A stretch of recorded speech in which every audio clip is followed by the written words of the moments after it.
So I'm here today with Daniela Rodriguez from the Exes and Tea Podcast. I urge everybody listening to subscribe to this channel. I've been watching some really good content on a channel. So yeah, welcome, Danny. Hi, thank you so much. I appreciate your time. Yeah, it's a pleasure to be with you too. Some of the things I've been hearing on your channel have been quite surprising.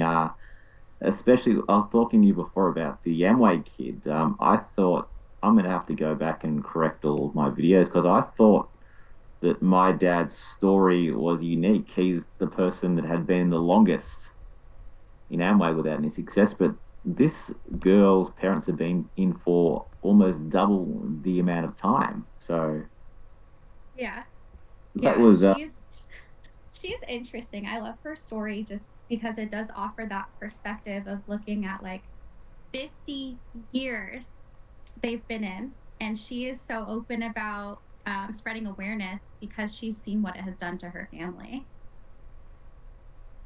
yeah, that's just one example, guys. But that's just there's so much unique stuff on this channel. I really urge everybody to subscribe to it and to check out some of the videos because it's really good stuff. So tell me about you. What made you want to get into the anti-MLM space? I kind of ended up here by accident. Originally, I started my podcast as a means to spread awareness about domestic violence and to, um, share my story with DV. And along the lines of, toxic relationships, I started to think, I was like, oh, okay, well, I was in this thing for 3 years. Maybe I should talk about it. And that was my time in Amway. I had no idea that as many people as I have spoken to now, I never would have imagined. I didn't think anybody would be interested. And this is just kind of the journey that I've taken. Yeah, I think it's surprising that most people have no idea of how bad this industry is and how many people have been really damaged and hurt from it. And that's why I think it's so important that people that have been hurt need to speak about it because silence means it continues, and silence means it's going to get worse. Yeah. Yeah, I think that's the problem. Most people that have joined an MLM feel embarrassed, or they believe the propaganda that it was their fault, that they were too lazy, or they didn't understand the system, they weren't smart enough, they didn't speak well enough, they weren't well Yeah. presented enough. But the truth is that this is a system where 99.7% of people annually are losing money. It's far worse. It's 99.9 if you were to look at it over a decade or longer. So tell me how did you get into MLM? Where were you at when you joined? Man. They found me at my lowest point, which is very common, I learned. But I had actually just left this DV relationship that I was in. I had to like very quickly put my life back together. Um, and it was during and I go into the specific detail because of how, at least in the United States, how things work. They really use religion as a means of manipulation. So basically, this guy sideswiped my car, tried telling me he wasn't from the area, and I didn't believe him. So I looked up his name on social media. We had this mutual friend. I call him Robert just because I don't care enough to say his name. But Robert started just immediately with the love bombing process. I hadn't Yeah, spoken to him since middle school. And so later on, where the story becomes relevant is they would say, oh, if this guy hadn't have sideswiped your car, you wouldn't be here. So God put you in the right place at the right time. But yeah, I was 23, and over the course of like 5 months, this guy became like my best friend. And that's kind of how I got introduced. yeah, that's a pretty common story. People getting in when they're at their lowest point, when they're desperate, and they just prey on it. What I find really interesting is I think this is an area where MLMs are different in Australia and America. The religion, from what I've seen of Amway.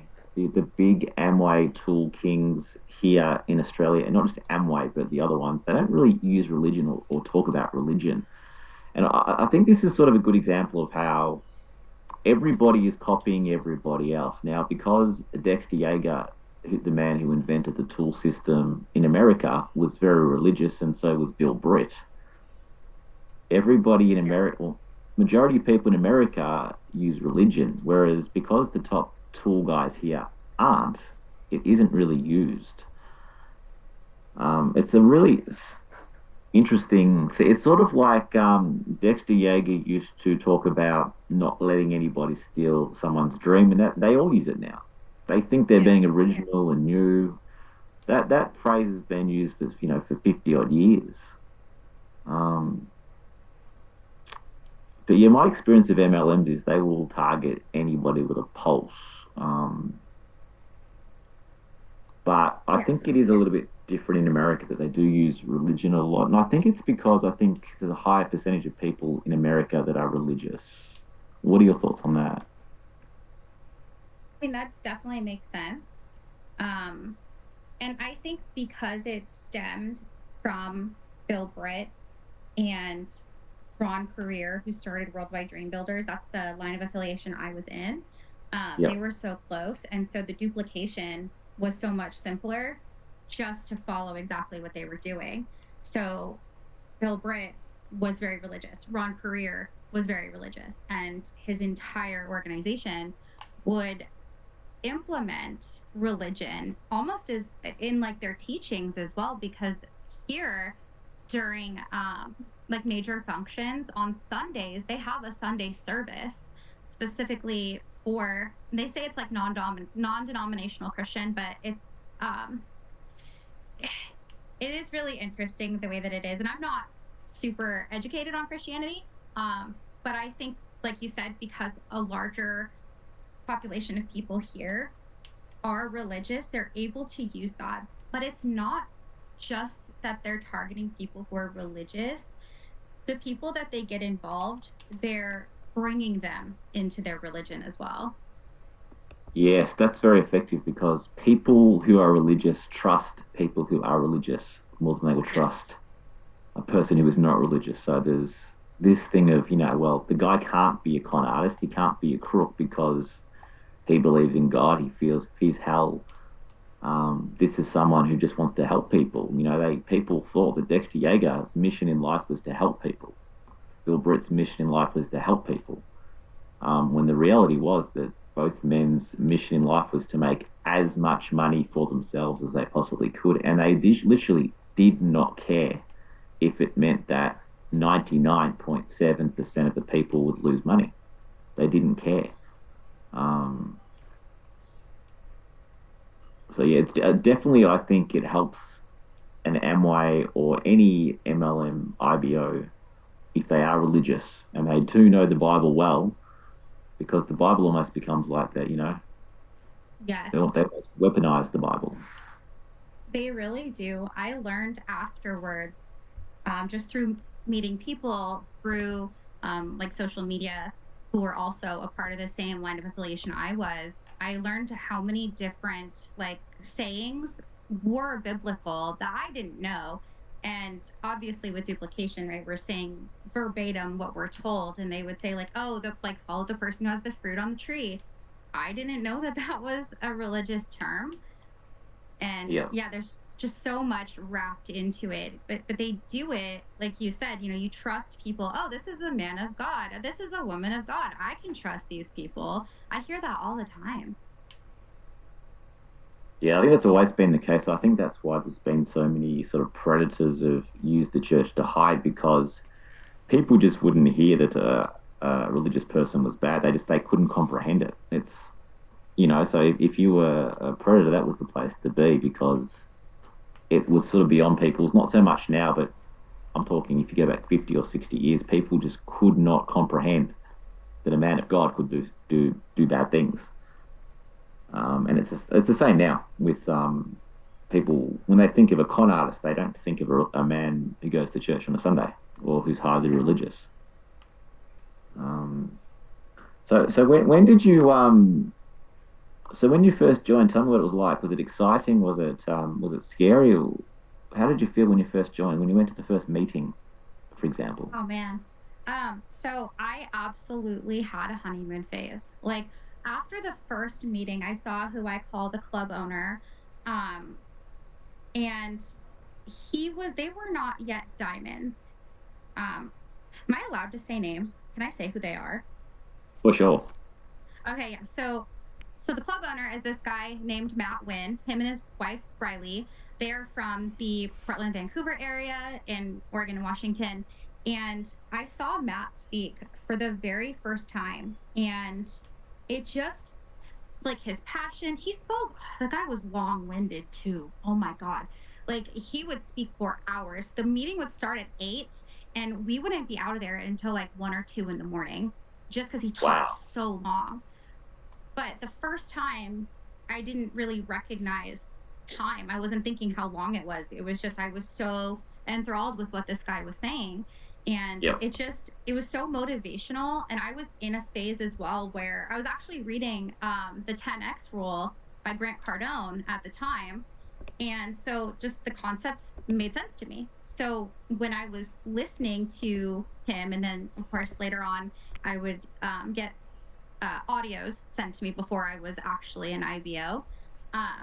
It was exciting to me. I was stoked. I was like, this is going to be it. This is my way out. This is my future. Yeah, it's interesting you talk about how long the meetings would go for. In the show with Kirsten Dunst, Becoming a God in, I think it was something Florida, there's a scene in it, and people said to me that was a bit over the top, a bit exaggerated. That the guy was so exhausted that he drove into a crocodile pit, well, a lake with crocodiles in it. But that is not that. That is pretty spot on how it was. I remember my dad. He would get up at 5 in the morning, work all day in a taxi, get home at 6 o'clock at night, charge off, go to an Amway meeting, and get home in the wee hours of the morning. Yes, that's common for people to be that exhausted that they would have a car crash. Um, that movie was not exaggerating at all. That is what it's like. People they'll work all day and they'll go to Amway meetings until the wee hours of the morning. They'll drive long distances.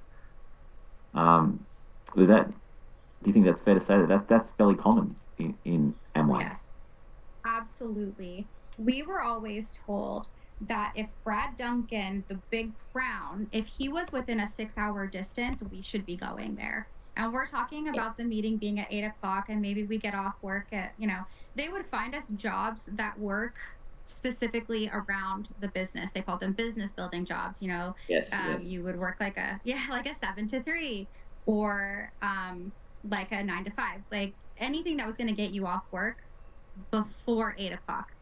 And they would say that, right? So we were working like these really lengthy jobs, right? We have our just over brokes, our jobs, and then Yep. afterwards, yeah, if we're not going to what we call a board plan, that's what our line of affiliation called them. If we're not going to watch somebody show the plan, we were supposed to be out dropping the message, is what they called it. We're supposed to be prospecting.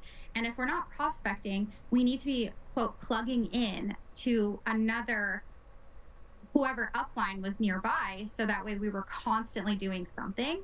And there were times where we had something 7 days in a row. Like it was exhausting.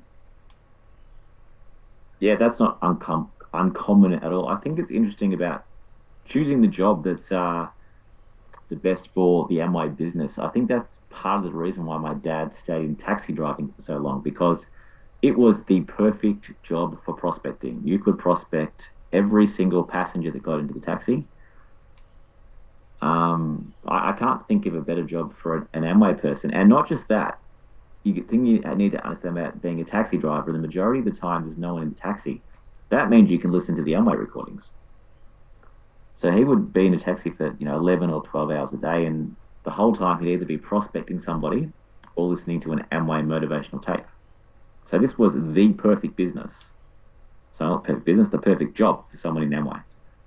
Um, and that's another. I'm always thinking of new ways that this hurts people. That people in Amway literally won't take a better job because the job they've currently got that may have less potential for growth and less potential for earning income doesn't suit the Amway lifestyle. So Yeah. that's just another way that it hurts a person.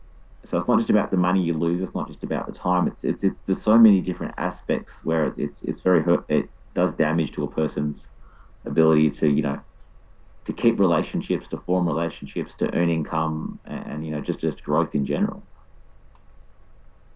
Yeah. Oh, yeah, absolutely. And what they would say is, so let's say they did have a business building job that was your stereotypical 9 to 5. They would say from 5 to midnight, if you're not out at a board plan, you should be driving for Uber or Uber Eats or whatever various delivery apps there were. In fact, we were given many lists of different ways to make money outside of our jobs. A lot of people were donating plasma, I mean, as often as they Wow. could, just to scrape by. So it wasn't uncommon to see people wear and tear on their vehicles because they started driving for Uber because they had to be able to support their lifestyle and their ditto. And it's because they're supposed to be constantly being productive. There's no such thing as taking a break. Mm. I think this is a difference between Amway in Australia and Amway in the USA, and how it's operated. And I think that's because I was talking to you earlier about this. We have a much higher minimum wage. Wages here are much higher. We also have a much more, I would say, generous welfare system. So a person that is unemployed here is under nowhere near the level of financial stress as someone in America. And the same with someone who's on the minimum wage here. A person on the minimum wage here is under nowhere near the amount of financial pressure. So I think a person living in Australia, if you're on the minimum wage, but you're working, say, 40 hours a week, you're not under that same sort of financial pressure where you would need to get a second job or give plasma. You could pretty much work your minimum wage job, and you could do as my dad did every night of the week, go out to an Amway meeting or show the plan. Um, Wow. and I think that's an interesting point. Dexter Yeager used to talk about showing the plan 5 and 6 nights a week. I think it's now harder probably in America because the minimum wage is lower there today than what it was back in Dexter Yeager's day. Um, it would be very hard, actually, wouldn't it, for somebody to show the plan 5 and 6 nights a week in America who's on the minimum wage? I've never actually thought about that. But what are your thoughts on that being an American? What a great question. Yeah, I think it in so I was involved in 2016. Obviously, things have become astronomically more expensive, and our wages are they're not keeping up. So when I was involved, I was making minimum wage, and it was very challenging to be able to not just work my job, but I had to pay for childcare because here in the US, we have to pay a lot. We have to pay 100% of it. We do have some programs, but you have to be like super low income to get it. And I always was just a hair above that income range. So I was paying $700 for my rent, $700 for my childcare, and $700 for my ditto. And then you're talking about needing to constantly be working. Now, that's why they would say do the delivery apps because that's an opportunity to be out prospecting. But let's say you have somebody who doesn't have a car. Now, they would highly discourage us from talking to anybody who didn't have a car. But if the person had a pulse and they were willing to come to a meeting and they could figure it out, they would figure it out. But if they didn't have a car, it would be very challenging for them to go out and prospect and find a way to make extra money outside of their job. Because if they're making minimum wage, they're going to have to work very hard to be able to support whatever lifestyle they already had and then add on hundreds of dollars of Amway products. Yeah, that actually blew my mind when you said that you're on minimum wage and you were paying that much for childcare. A person here on minimum wage, which is a much higher minimum wage, gets their childcare for free. Um, it's quite bizarre. People on high incomes get subsidized quite heavily um, for childcare too. So yeah, it's definitely harder in America for a person doing Amway to go out and, as Dexter Yeager says, over and over again, and other people have copied. Show the plan 5 and 6 nights a week. But you're right. If you're not showing the plan, the expectation is that you're at someone's house listening to a plan, or you're doing something. You're prospecting. So it's all, it just takes over a person's life, doesn't it? Does. Yeah. I always say, like, yes, I lost a lot of money, but it was the time that I think really crushed me, just because Yeah. I had a young child at the time. Thankfully, he doesn't remember my time in Amway. Um, because I mean, he was 2 when I got involved, and he would be 5 when I left. Or I'm sorry, either way, he was very young. I don't remember how else he was, but he was still very young. And I would have to take him, because I was a single mom at the time. So we're talking, I'm working my job, I'm picking him up from daycare. Literally, right after we were picking him up from daycare, if I didn't have a board plan, I was taking him with me to go do these delivery apps. And I was Wow. pregnant as well during the last, like, pretty much last year that I was in Amway. And so I was pregnant, I was taking my child along with me, and I was doing delivery apps. And there were even times where if you were not out dropping the message, if you had not dropped the message at all, the expectation was that you were going to go to a 24-hour store and you were going to be able to send your Kate to your upline and say, hey, I did it. Because if we didn't, we were getting hell for it. I mean, and it's the time that it takes, but it's the way that they they steal so much. Because I don't know if it's the same in Australia, but we would be encouraged by messages that were passed along, that people were getting rid of their televisions, they were getting rid of their mattresses. They would say, I'm not sleeping on a mattress until I get to X pin level. Wow. Yeah, it really is infuriating to me that the people at the top of these MLM say that the people that fail are lazy. And there's so many people like you that are clearly not lazy. In fact, I would say that most people that join Amway are the opposite. Um, they're either struggling financially to support themselves, and they're working a minimum wage job or a low paid job and then going out after work. Or there's even people, I think Scott Johnson is a good example. Scott Johnson was an electrical engineer, very, very highly paid. And he says the same things that you say, that the thing that upsets him and hurt him the most in Amway was the fact that it cost him so much time with his family, his children. Yeah. Um, this is a man that didn't, Scott Johnson didn't need Amway. He was making a very, very good wage already. But he got into Amway because he thought that if he did Amway for 6 months, he would then be financially free and wouldn't have to work anymore, and it would create more time with his family, with the children that he loved. Instead, it had the opposite effect, that it stole so much time from him being with his family and his children. It really is a tragedy that has played out millions, literally millions and millions of times. So when I hear people say that, the people that fail, they're lazy. That's the reason. It couldn't be any further from the truth. Yeah. Oh, yeah. I mean, they talk about doing it for your family, but they are notorious for tearing families apart. I was very much the same as it sounds like Scott was. I mean, all of us, right? We join because we want more time with our family, especially they're pushing, for your children. If you have children, then you're doing it for your kids. If you're not, quote, dropping the message, or showing the plan at least 5 days a week, you don't love your children. Do you love Yep. your children if you're not, bringing people to board plans? And we're doing it to try and build this better life, but they're stealing so much of our time from our families. But not only that, the level of manipulation, because of the cult like aspect to it, is they're tearing families away from each other. They would get to a point where they would quite literally say, if you have a family member who's negative, you sniff them out.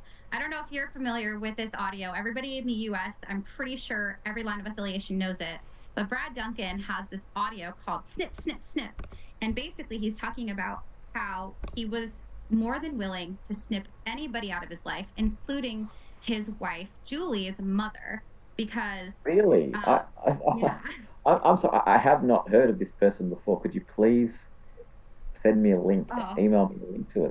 That's interesting. I I would love to.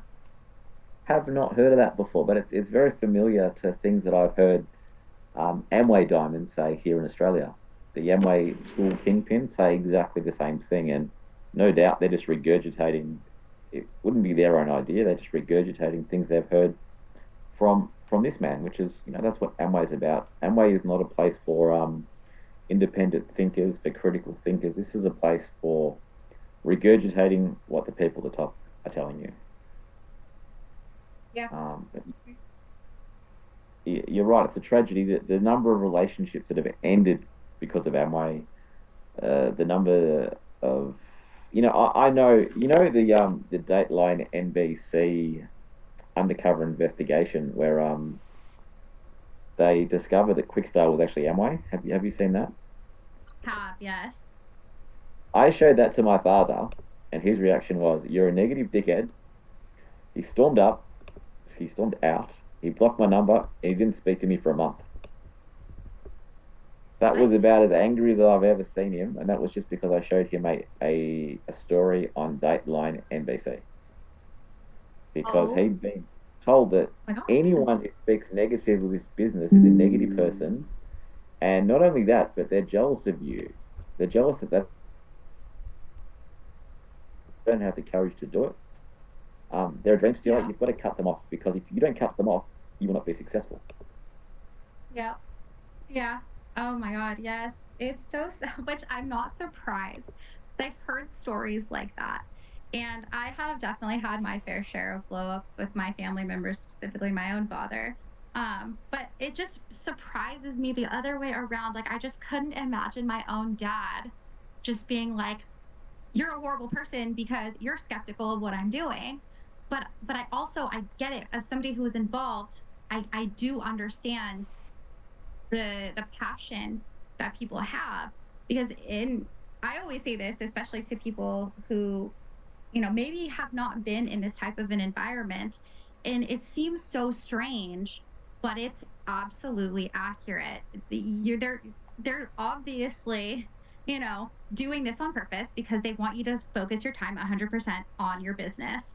But the way that they're phrasing it is just in a way that says, oh, like, you're doing this for yourself. You are loving yourself and your children enough to cut this family member out. But in reality, it's they want 100% of your thinking. They want your brain. They don't want any other outside factors. I mean, for me, it's as simple as if you were to start any sort of business or any sort of profession, I always ask people this: when you started your business, how many people tried to steal your dream? Did family members try and steal your dream? And the answer is always no. No one did that. Dream stealing is not really a thing. If you try and start a No. bakery or a hamburger shop, people will not come to you and try and talk you out of it. The reason why they're trying to talk you out of Amway is because they know that there's a 99% plus ratio of loss. And I've got no doubt if you went to purchase a McDonald's franchise or just to inquire about it, I guarantee you the salesperson wouldn't be saying, now a lot of people are gonna are negative, they're gonna become jealous of you, they're gonna try and steal your dream. I guarantee you, you try and buy any franchise, the person selling you the franchise is not going to talk about dream stealing, is not going to talk about people being negative. The only place where you're going to hear about dream stealing and people being negative is in an MLM. And there's very, Yeah. very good reasons for that. Yeah. I'm just like trying not to laugh because it's so true. Just like I'm just envisioning, like it's so crazy. It sounds insane. It sounds so insane if anybody's never actually been a part of one of these like high control groups. But the way that you said it, I'm just like trying not to cry laughing because it's so true. You're never But gonna hear, oh, they're stealing your dream. You're never gonna hear it anywhere else. yeah, just imagine that you go to inquire about a franchise and they say, well, just be careful. A lot of negative people, they're going to try and talk you out of this. They're going to be jealous that you're starting a business. I mean, just some of the things that these people say. I saw a video, I put it on my channel. Bill Britt said that people who are negative about your business, they're the non-producers. And I thought, hang on a minute. There's been a lot of doctors, a lot of lawyers, a lot of school teachers who have been negative about Amway over the years. They're all not non-producers. Just absolute crazy nonsense. But it's amazing where in that group scenario, nobody will question it. Everyone will just go. They're all sitting there nodding. You watch them; they're nodding their heads. They're writing notes, and it's so insane what's actually being said when you break it down. Yeah. Yeah. And it's when it's being on the outside, it's so much easier to see.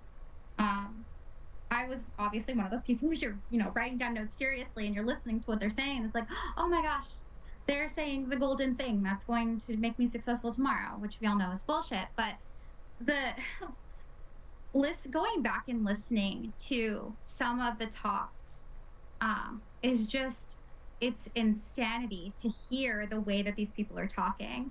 I've gone back and re-listened to audios of like Matt Wynn talking, and I'm just re-listening like this guy it's word salad, it's manipulation, in no way is this any sort of business talk. All it is a half motivational, right? And then they have half of, if you follow me, you'll be successful, but they can never prove the success. So they have to compensate by sounding incredibly smart. They'll say like big words. And I'm sorry, it's just crazy to look back and listen to that and be like, oh my gosh, I was really duped. Yeah, it is incredible. That's why I like to on my channel. I've been doing a few videos lately where I do the bait and the switch. So I'll play a diamond talking about how the time freedom, and he knows people have got all this free time, and then I'll cut that, and then I'll play someone saying 5 and 6 nights a week. You've got to do this business 5 and 6 nights a week. It's just the complete opposite. But I think the point here is that you hear about time freedom when you're joining, and then once you're fully committed, they then tell you the truth that it's 5 and 6 nights a week. Yeah. And that's what surprises me. The people don't say, hang on, I joined because I was told that I would have all this extra free time. I remember my dad's line. He used to think he was really clever with this line. Someone would say, yeah, it sounds really good, but I'm too busy. And he'd go, great. He'd be really excited. He'd say, great. That's why I'm calling you. I want you to have more time freedom. This business will allow you more time freedom. You won't have to work 40 hours a week. I know people that work 5 hours a week, and they make $250,000. 5 hours a week. Just absolute nonsense. But that's what it's the bait and the switch. The time freedom gets them in, and then once they're fully committed, once they're at the point of sort of no return, that's when you let them know that, well, actually, you want to become a diamond, it's 5 and 6 nights a week. Yeah. But even then, when they're telling you the truth, when Dexter Yeager tells the stadium that, well, it's actually 5 and 6 nights a week, he's not telling them the truth that the real money in Amway isn't made from direct selling the products to people, or recruiting, or prospecting, or whatever you want to call it. The real money comes from the tool business. And I think that the point here is, what did Dexter Yeager teach his own family members? Did he teach them to prospect? He didn't teach them that. He taught them how to make tools, how to speak at rallies, how to make tapes, how to do, now it's not obviously not tapes. It's now the subscriptions for the online platforms, but it's the same thing. He taught them how to give motivational speeches, how to, sell tools. So if you're related to Dexter Yeager, he'll teach you one thing. General public, he'll teach another thing. That to Yeah. me is the key point. Yeah, absolutely. It was a real eye opener when I got the truth. Because of course, and I know we talked about this in Australia, you guys don't have the process like we do here. So it's basically almost like dating somebody. That's how they treat Walk, this walk me through the process, process, right? sorry. Can you talk me through the Yeah, process from the very beginning? I would love to. So the process is they created this quote interview process because they wanted to seem more official. And during this time, at least when I was involved, so again, I just want to make the disclaimer that I was involved from 2016 to 2019. I'm sure things are, well, actually, I know things are not different, but I haven't been around since then. But when I was So, involved, so it's they, 2016. So sorry, just for a sec, one sec. So 2016. So that was you joined after they'd abandoned the word Quickstar and they were using the word Amway. Long, oh, yeah, yeah, long after. Yeah. yes, So, yep.